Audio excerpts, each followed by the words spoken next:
అందరి యొక్క కార్యకర్తలు, సీనియర్ నాయకులు, ఓటరు మహాశయులు, మీడియా మిత్రులు అందరూ కూడా పేరు పేరున నా యొక్క నమస్కారం తెలియజేస్తాము.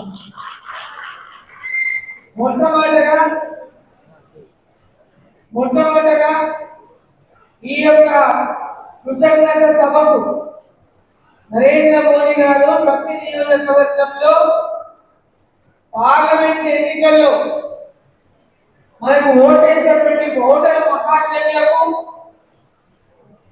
కృతజ్ఞతలు తెలియజేయాలని ప్రతి ఒక్క నియోజకవర్గంలో సభ ఏర్పాటు చేసి వారికి సభ ద్వారా కృతజ్ఞతలు తెలియజేస్తూ వారికి ఎవరైతే ఎన్నికల్లో మనకు పార్టీలకు అతీతంగా పనిచేసిందో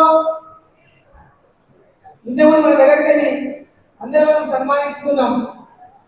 కుల సంఘాలు కానీ, డాక్టర్ల సంఘం కానీ, అదేవిధంగా అడ్వకేట్ల సంఘం కానీ, వివిధ అన్ని సంఘాల పెద్దలను గౌరవించుకోవడంతో పాటు మన కార్యకర్తలు, అదేవిధంగా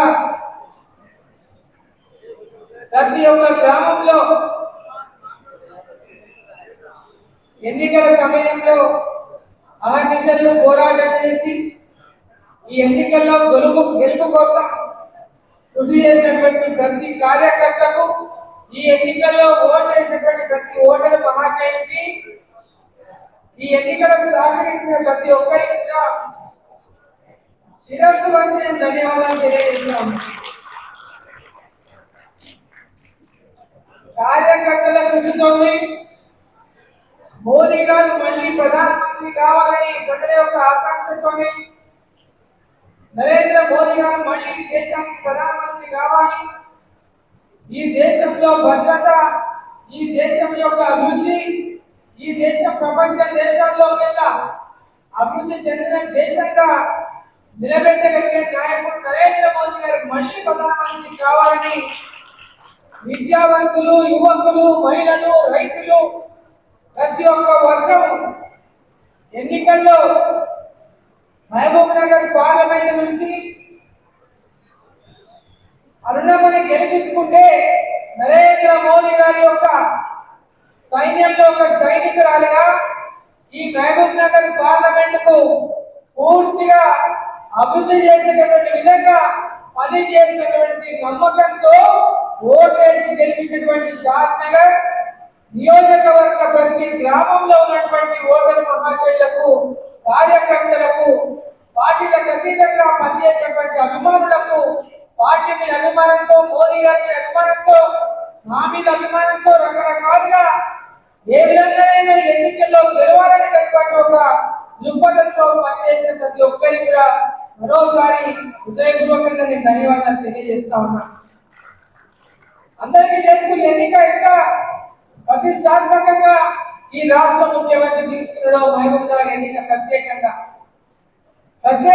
మహబూబ్ నగర్ నియోజకవర్గం నుంచే పార్లమెంట్ నుంచే ముఖ్యమంత్రిగా ఉండడం, ఈ పార్లమెంట్ లో ప్రతిష్టాత్మకంగా తీసుకొని ఎట్టి పరిస్థితుల్లో కూడా మహబూబ్ నగర్ పార్లమెంట్ ను భారతీయ జనతా పార్టీని గెలిపించకూడదు, నువ్వైనా కాంగ్రెస్ పార్టీని గెలిపించాలని అనేక రకాలుగా అనేక సార్లు మహబూబ్ నగర్ లో పర్యటించిండు, ప్రతి నియోజకవర్గంలో పర్యటించిండు, అనేక మార్లు నియోజకవర్గాల పార్లమెంట్ లో పర్యటించడమే కాకుండా అనేక రకాలుగా ప్రజల మీద నాయకుల ఒత్తిడి తీసుకొచ్చిండు.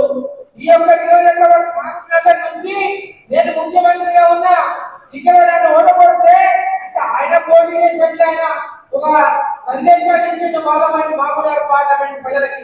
ఇక్కడ నన్ను ఓడబడితే నాకు గౌరవం తగ్గిపోతుంది, ఈ సీటు నేను ఓడిపోతే మామూలు ప్రజలకు గౌరవం తగ్గిపోతుంది.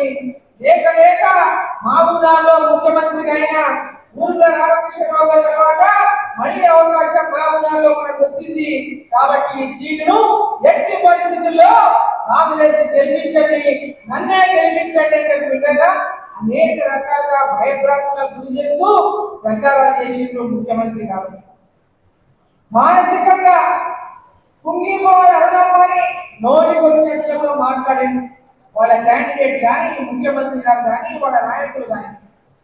అయినప్పటికీ కూడా ఎక్కడ కూడా ఏ మాత్రం కూడా జరగకుండా వెనక్కి తగ్గకుండా ఈరోజు ప్రతి కార్యకర్త ప్రతి చోట కూడా నరేంద్ర మోదీ గారు మళ్ళీ రావాలి, ఇక్కడ అన్నమ్మ గెలవాలని ప్రతి ఒక్కరు కూడా ఎన్నికల్లో గెలుపు కోసం కృషి చేసి ఈరోజు మహబూబ్ నగర్ పార్లమెంట్ లో మొట్టమొదటిగా హైదరాబాద్ నుంచి వస్తే మనకు ఫస్ట్ వచ్చేది షాద్ నగర్.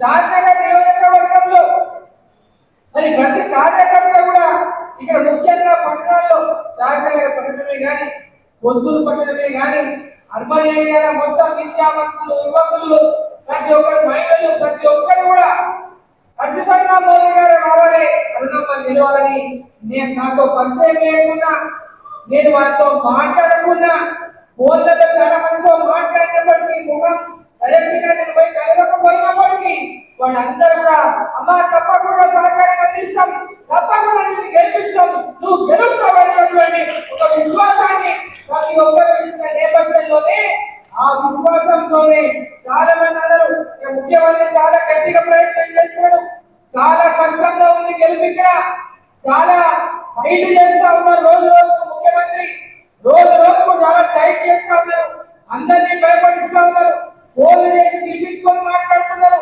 ఒక్కొక్కరికి ఫోన్లు చేసి మాట్లాడుతూ ఉన్నారు, బయటికి వెళ్ళకుండా అందరినీ కూడా సైలెంట్ చేసేటువంటి ప్రయత్నంలో ఉన్నారు. అనేక రకాలుగా ముఖ్యమంత్రి కూడా ఎన్ని కుట్రలు చేసినా ఎన్ని రకాలుగా ఆయన మన గెలుపుకు అడ్డుకోవడానికి ప్రయత్నం చేసినా ఖచ్చితంగా భారతీయ జనతా పార్టీ గెలవాలనుకున్న ప్రతి ఒక్క కార్యకర్త ప్రతి ఒక్క ఓటరు ఈ రోజు ఎన్నికలు ఎన్నికలో గెలవడానికి వారే కారణం అని చెప్పి సందర్భంగా నేను తెలియజేస్తా ఉన్నా. ప్రతి ఒక్కరు ఏ ఒక్కరి నోట నాతో కలిసినటువంటి వాళ్ళు ఈ ఎన్నికల్లో నీ గెలుపు గ్యారంటీ, ఖచ్చితంగా నువ్వు గెలిచి తీర్చున్నావమ్మా, నువ్వు గెలుస్తావనేటువంటి మాట చెప్పినట్టే తప్ప నా ఎన్నికలు ఎవరేం మాట్లాడినా నాకు తెలియదు, కానీ ప్రతి ఒక్కరి నా ముందర ఖచ్చితంగా నువ్వు గెలుస్తున్నావని చెప్పిన వాడిని వాళ్ళు ఇచ్చిన ధైర్యంతోనే ఖచ్చితంగా గెలుపు సాధిస్తున్నటువంటి విశ్వాసంతో పగలు రాత్రి శ్రమించి కార్యకర్తలను ప్రజలను నాయకులను ప్రతి ఒక్కరిని కూడా ఈ ఎన్నికల్లో ఎవరి నిద్రపోలేకుండా వారందరినీ కూడా ఈ ఎన్నికల్లో కష్టపడి పనిచేసినటువంటి విధంగా వాళ్ళకందరినీ కూడా ప్రోత్సహించి వాళ్ళందరూ కూడా ఎక్కడ ఎప్పుడు ఎలాంటివైనా నేను మీకు అండగా ఉన్నా, మీరందరూ ధైర్యంగా ముందుకు పోయినటువంటి ధైర్యాన్ని ఇచ్చి ఈ రోజు యొక్క గెలుపు మనం గెలుచుకున్నామంటే మరి నరేంద్ర మోదీ గారు మళ్ళీ రావాలన్నటువంటి ప్రజల యొక్క ఆకాంక్షని మన యొక్క గెలుపు కారణమని సందర్భంగా నేను తెలియజేస్తా ఉన్నాను. ఈరోజు ఈ యొక్క గెలుపు అంతా కూడా ఈ గెలుపు పాలమూరు ప్రజలకంతా ఓటరు మహాశైలకు కార్యకర్తలకు ప్రతి ఒక్కరికి కూడా ఈ గెలుపు అంకితమని చెప్పి సందర్భంగా తెలియజేస్తా ఉన్నా. ఈ గెలుపు వాళ్ళని, ఈ గెలుపు గెలిపించే వాళ్ళని, ఈ గెలుపు కృషి చేసి మోదీ గారి యొక్క గవర్నమెంట్ లో మళ్ళీ మోదీ ప్రభుత్వం వస్తుంది, అరుణమ్మ ఢిల్లీలో ప్రాతినిధ్యం ఉండాలి, మన పాలమూరు ప్రాతినిధ్యం ముందు భారతీయ జనతా పార్టీ తరఫున వినిపించాలని సహకరించినటువంటి ప్రతి ఒక్కరికి కూడా మీడియా మిత్రులకు కూడా నేను సందర్భంగా ధన్యవాదాలు తెలియజేస్తా ఉన్నాను. ఈరోజు అందరూ కూడా పెద్ద ఎత్తున అరుణమ్మ గెలిస్తే పాలమూరులో పెద్ద ఎత్తున అభివృద్ధి జరుగుతుందని, అరుణమ్మ గెలిస్తే పేదవాళ్లకు అనేక రకాలుగా ఆదుకుంటుందని, అరుణమ్మ గెలిస్తే ఈ జిల్లా ఈ పార్లమెంట్ అభివృద్ధి జరుగుతుందని ఎన్నో ఆశలు పెట్టుకున్నారు. నేను కూడా అదే లక్ష్యంతో మీ యొక్క నమ్మకాన్ని ఎక్కడ వమ్ము చేయకుండా నా శాయశక్తిగా కృషి చేస్తామని చెప్పి సందర్భంగా నేను తెలియజేస్తా ఉన్నాను. నిన్న రివ్యూ మీటింగ్ అయింది మహబూబ్ నగర్ లో. ముఖ్యమంత్రి గారు నిన్న రివ్యూ చేసింది మహబూబాబాద్ జిల్లా ప్రాజెక్టుల మీద, ఎడ్యుకేషన్ మీద, హెల్త్ మీద రివ్యూ చేసింది. జిల్లాలో ఏ విధంగా అభివృద్ధి ప్రాజెక్టుల పరంగా ఎంచిపోయింది, ఏ విధంగా మనం ముందుకు తీసుకుపోవాలి పాలమూరు జిల్లా అనేటటువంటి ఒక ఆ రివ్యూలో మా ముందు కూడా పాలమూరు రంగారెడ్డి ప్రాజెక్ట్ ఏదైతే ఉందో ఆ ప్రాజెక్టును ఏదైతే మహబూబ్ నగర్ పార్లమెంట్ 7 నియోజకవర్గాలకు పరిగికి దేవరకొండకు నీళ్ళు అన్న ఉద్దేశంతో ఆ రోజు ఏదైతే డిపిఆర్ తయారు చేసి ఆ రోజు అమలు చేసిందో ఆ డిపిఆర్ పూర్తిగా మారిపేసి ఇక జురాల నుంచి కాకుండా నాగాపూర్ శ్రీశైలం బ్యాక్ వాటర్ తీసుకోవడం వల్ల ఈ ప్రాంతానికి తీవ్రంగా నష్టం జరిగింది. జూరాల నుంచి నీళ్లు తీసుకోండి, ఇంకొక పాలమూరు లిఫ్ట్ అని దానికి పేరు పెట్టండి. దాని ద్వారా ఈ 7 నియోజకవర్గాలకు నీళ్లు అందిస్తే తప్ప ఈ యొక్క 7 నియోజకవర్గాలకు నీళ్లు రావు అనేటటువంటి విషయాన్ని స్పష్టంగా సమావేశంలో తెలపడం జరిగింది. దానికి అధికారులు అందరూ కూడా గతంలో ఇప్పుడు అక్కడ నాగాపూర్ అంటే కాన్ఫరెన్స్ శ్రీశైలం బ్యాక్ వాటర్ ఇప్పటికీ అనేక వివాదాలు, నీటి వివాదాలతో ప్రాజెక్ట్ ఆలస్యమైంది. మనకు జూరాల నుంచి నీళ్లు తీసుకోవడానికి పూర్తిగా మన ప్రాంతంలో ఉన్నటువంటి ప్రాజెక్టు, మనం నీళ్లు తీసుకోవడానికి పూర్తిగా అవకాశం ఉన్నటువంటి ప్రాజెక్టు, అక్కడ మనం పూర్తి స్థాయిలో నీళ్లు కూడా నిలుపుకోలేకపోతున్నటువంటి పరిస్థితి. మనకు అలకేసినటువంటి 17.84 ఏదైతే మన డెలిగేషన్ ఉందో దాన్ని కూడా మనం పూర్తిగా ఉపయోగించుకునేటువంటి పరిస్థితులు లేవు మాట్లాడతారు. సో ఇవన్నీ కూడా దృష్టిలో పెట్టుకొని దూరాల నుంచే నీళ్లు తీసుకొని పాలమూరు ప్రాజెక్టు పేరు మీద ఈ ప్రాంతాన్ని కూడా సస్యశ్యామలం చేయాలి. మనకు వచ్చినటువంటి ఈ అవకాశం ముఖ్యమంత్రిగా మీరు ఈ జిల్లా నుంచే ఉన్నారు కాబట్టి ఈ జిల్లాను పూర్తిగా సస్యశ్యామలం చేయడానికి పాలమూరు రంగారెడ్డి ద్వారా ఏ వరకైతే సమీక్ష చేసి రివ్యూ చేసి ఆ ప్రాజెక్టును ఈ ప్రాంతాన్ని కూడా సస్యశ్యామలం చేయాలని నిన్న ఆ వాదనగా ఇంటించమని చెప్పి సందర్భంగా తెలియజేస్తా ఉన్నాను. లక్ష్మీదేవి పల్లిలో చర్చ వచ్చింది. పాలమూరు రంగారెడ్డి పాత డిజైన్లో లక్ష్మీదేవి పల్లి ఉన్నది. మరి ఈరోజు దానిపైన కూడా మరి మళ్ళీ ఒకసారి రివ్యూ చేయాలి. ఎందుకోసం దాన్ని ఆపేసేటువంటి విషయాన్ని కూడా నిన్న చర్చించడం జరిగిందని చెప్పి సందర్భంగా తెలియజేస్తా ఉన్నాను. అదేవిధంగా నేషనల్ ఇన్స్టిట్యూట్ ఆఫ్ టెక్నాలజీ ఒకటి మహబూబ్నగర్కి రావాలి, అదేవిధంగా స్కిల్ డెవలప్మెంట్ సెంటర్ ఒకటి మహబూబ్నగర్కి రావాలి, అదేవిధంగా కృష్ణా వికారాబాద్ రైల్ లైన్ పూర్తి చేయాలి, అదేవిధంగా డబులింగ్ లైన్ మహబూబ్నగర్ నుంచి కర్నూలు డోర్ వరకు డబులింగ్ లైన్ పూర్తి చేయాలని, అదేవిధంగా హాస్పిటల్ అంతా కూడా అప్గ్రేడ్ చేయాలని, అనేక రకాలుగా విద్యాపరంగా వైద్యపరంగా జిల్లాలో ఉన్నటువంటి అనేక సమస్యలకు పరిష్కారం చూపాలని వీటన్నిటిపైన కూడా మరి నా యొక్క వంతు ఏదైతే ఎన్నికల సమయంలో నేను చెప్పినో వీటన్నిటిపైన కూడా దృష్టి సారించి వీటన్నిటిపైన కూడా పేదవాళ్ళకు ఇళ్ల విషయంలోనే కానీ అదేవిధంగా స్కిల్ డెవలప్మెంట్ ట్రైనింగ్ సెంటర్ ద్వారా ఉపాధి ఉద్యోగ అవకాశాల కోసం రావాల్సినటువంటి స్కిల్ ట్రైనింగ్ కానీ ఇవన్నీ కూడా ఏర్పడినటువంటి విధంగా ఈ పార్లమెంట్ సభ్యులుగా నా శాయశక్తిగా కృషి చేస్తామని చెప్పి ఎంతగా నేను తెలియజేసుకుంటాను. అదేవిధంగా మీ నుంచి నేను కోరుతా ఉన్నాను, భారతీయ జనతా పార్టీ మనం బలోపేతం చేసుకోవాలి. మొట్టమొదటిసారిగా పాలమూరులో భారతీయ జనతా పార్టీ పార్లమెంట్ అభ్యర్థిగా విజయం సాధించింది. మొట్టమొదటిసారిగా ఇండివిజువల్ గా గతంలో టీడీపీ పొత్తులో గెలిచింది. ఈసారి స్వయంగా భారతీయ జనతా పార్టీ స్వయంగా ఏ పొత్తు లేకుండా మొట్టమొదటిసారిగా చరిత్రలోనే మొట్టమొదటిసారిగా పాల్గొన్నారు. ప్రతి ఒక్క గ్రామంలో కూడా ఈరోజు ఓటు వేసింది. మనకి ప్రతి గ్రామానికి ఈరోజు భారతీయ జనతా పార్టీ వ్యాపించింది. ప్రతి గ్రామంలో కూడా ఈరోజు భారతీయ జనతా పార్టీ ఓటు వేసే ప్రజలు ఉన్నారు. కాబట్టి కార్యకర్తలు, నాయకులు ప్రతి ఒక్కరు కూడా ప్రతి గ్రామంలో భారతీయ జనతా పార్టీ యొక్క బలోపేతానికి కృషి చేయాలని చెప్పే సందర్భంగా నేను కోరుతా ఉన్నాను.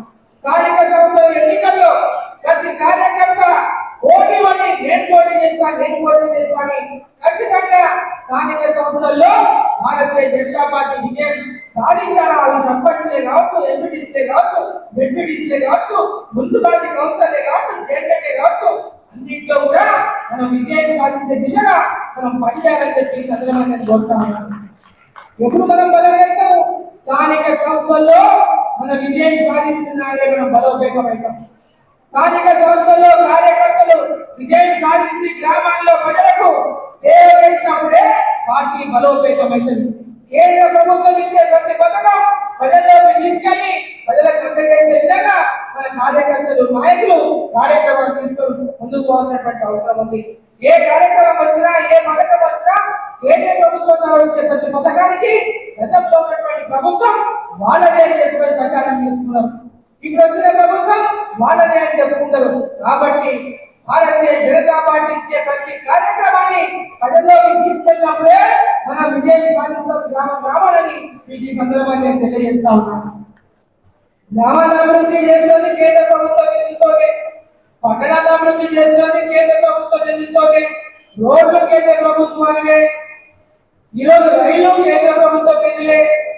ఏ పథకం చూసినా ఎక్కడ ఎలాంటి అభివృద్ధి అయినా ఇవాళ ముద్రా లోన్లు కానివ్వండి, ఆయుష్మాన్ భారత్ కానివ్వండి, పేదవాళ్లకు ఫ్రీ బియ్యం కానివ్వండి, రైతుల కిసాన్ సమ్మాన్ నిధి కానివ్వండి, పిల్లలకు స్కాలర్షిప్లే కానివ్వండి, అనేక ఉపాధి కానివ్వండి, అనేక రకాల కేంద్ర ప్రభుత్వ పథకాలను మన ప్రజల్లోకి తీసుకెళ్ళినటువంటి లక్ష్యాన్ని మన కార్యకర్తలు ఫిక్స్ చేసుకొని ముందు పోవాల్సినటువంటి అవసరం ఉందని చెప్పి సందర్భంగా నేను తెలియజేస్తా ఉన్నా.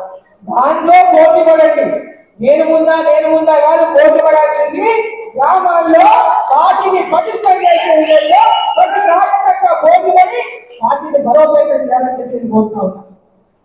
ఈరోజు అప్పుడే గ్రామీణ స్థాయిలో ఉన్న ప్రతి కార్యకర్త ఒక సర్పంచ్ అయితే, ఒక ఎంపీటీసీ అయితే, ఒక డిప్యూటీసీ అయితే వాళ్ళ లక్ష్యాన్ని ప్రజలకు సేవ అందించి నేను భారతీయ జనతా పార్టీ సర్పంచ్, నేను భారతీయ జనతా పార్టీ డిప్యూటీసీని, నేను భారతీయ జనతా పార్టీ ఎంపీపీని, నేను ఎంపీటీసీని, నేను కౌన్సిలర్ని, నేను చైర్మన్ని అనేటటువంటి విధంగా గర్వంగా చెప్తున్నటువంటి రోజులు రావాలని చెప్పి సందర్భంగా కోరుతాను. ఈ గెలుపు విజయానికి నాంది కావాలా స్థానిక సంస్థలు మీకు అందరికీ కూడా నా యొక్క పూర్తి స్థాయి సహకారాలు కార్యకర్తలకు రేపు స్థానిక సంస్థల ఎన్నికల్లో ఖచ్చితంగా నా స్థాయి సహకారాలు పూర్తిగా అందిస్తామని చెప్పి మీకు అందరికీ కూడా నేను తెలియజేస్తా ఉన్నాను. కాబట్టి ప్రతి కార్యకర్త ఈ విజయాన్ని ఒక స్ఫూర్తిగా తీసుకొని పార్టీని ఇంకా బలోపేతం చేసుకోవడానికి ఓ లక్ష్యంతో ముందుకు చెప్పి మిమ్మల్ని అందరినీ కోరుకుంటూ మరోసారి మీ అందరికీ హృదయపూర్వకమైనటువంటి కృతజ్ఞతలు తెలియజేసుకుంటా ఉన్నాము. ఇచ్చినటువంటి యొక్క విజయానికి ఈ విజయం మనం లభించిందంటే ఆశామాషి విజయం కాదు, ఒక ముఖ్యమంత్రి మీద పోటీ చేసి మనం గెలిచినాం. కాబట్టి అందరూ కూడా ఈ విజయాన్ని పూర్తిగా సొంతం చేసుకొని మరొక విజయం కోసం ముందుకు వెళ్ళాలని చెప్పి మన అందరూ కూడా కోరుకుంటూ ప్రతి ఒక్కరు కూడా పేరు పేరున నా యొక్క నమస్కారాలు ధన్యవాదాలు తెలియజేసుకుంటూ భారత్ మాతాకి నరేంద్ర మోదీ గారి నాయకత్వం, నరేంద్ర మోదీ గారి నాయకత్వం. జై శ్రీరామ్, జై శ్రీరామ్.